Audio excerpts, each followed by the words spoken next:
rather than just continue on with the season, Ready to Love decides we're going to have a celebration for the 100th episode, and in it, we get to find out what happened to a few of the couples or even individuals who have been on the show over the past seasons. Starting off with the single Randy Domingo, it's confirmed that Divine's still single. And you also get a few people who don't give us a confirmation, but at the same time, they're not introducing us or even telling us that they're with somebody, engaged, or even married.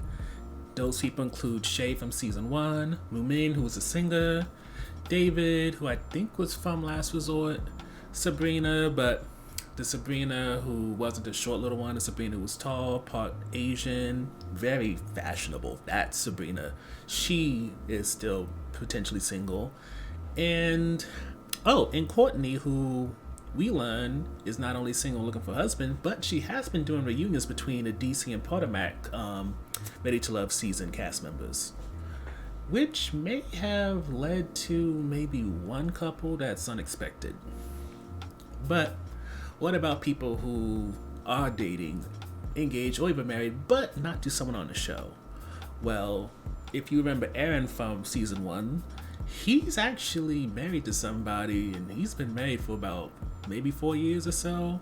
Also, Winter from the same season, not from the same season, even though Aaron reminds me so much of somebody from Winter season, but that aside.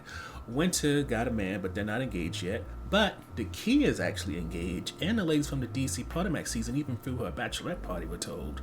So, while people might have not found love on the show, and people like Aaron left quite a precedent for how men are going to act on this show, but again, different topic, there are people who do find relationships once the show is over.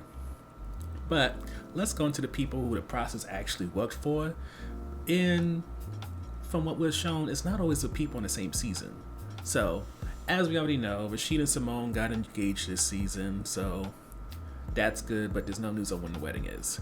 Also, for those who watch Love and Marriage DC, you already know that Clifton and Joy from the past season got engaged.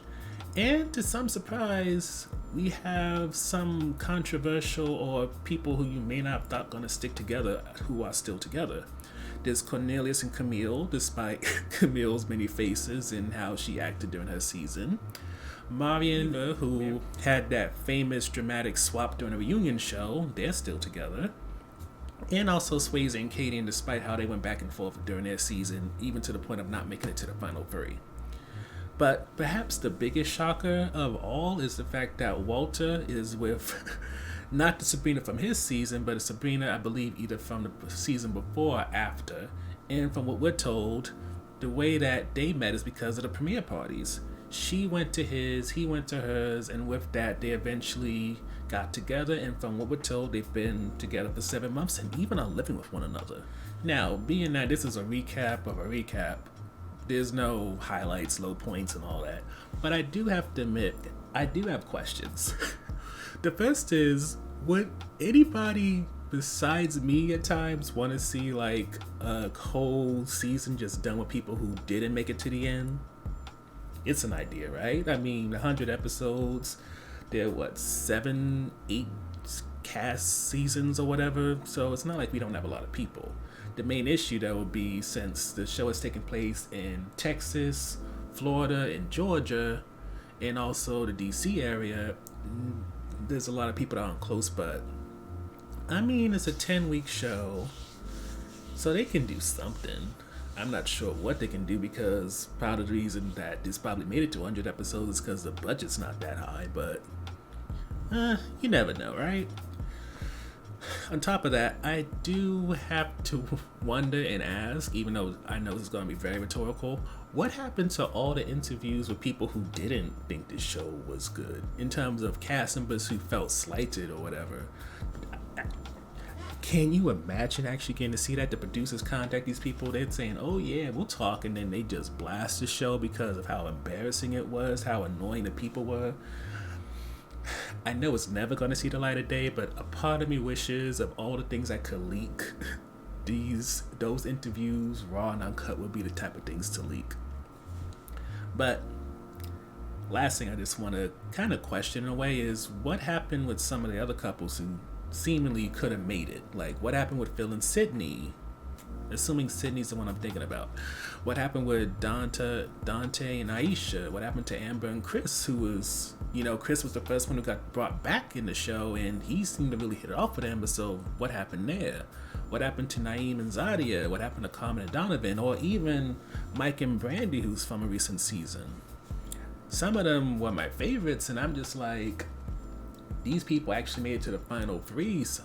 A good portion of the ones I just named, yet we don't get an update on them. If anybody should get an update, it should be them, right? Or even in case of, what's the dude who almost died after his season? You would think, considering all that happened, they would kind of give an update on that. And even if he's not with the person he was with at the end of the season, it's an inspirational story for him to go from on death's bed to people donating to his GoFundMe or whatever to him now, I think, recovering. But, Ready to Love, even after 100 episodes, still has various ways it could improve. And even in this 100 episode recap, it shows that while it has done a lot of good, a lot of people gain hope and some entertainment from the show, there's still so much it can improve on, so much it can do for black people looking to love and be with black people. But at the same time, it doesn't have any peers, so sort of like WWE for a good amount of time, it's not really pushed to be better because where else are you gonna go?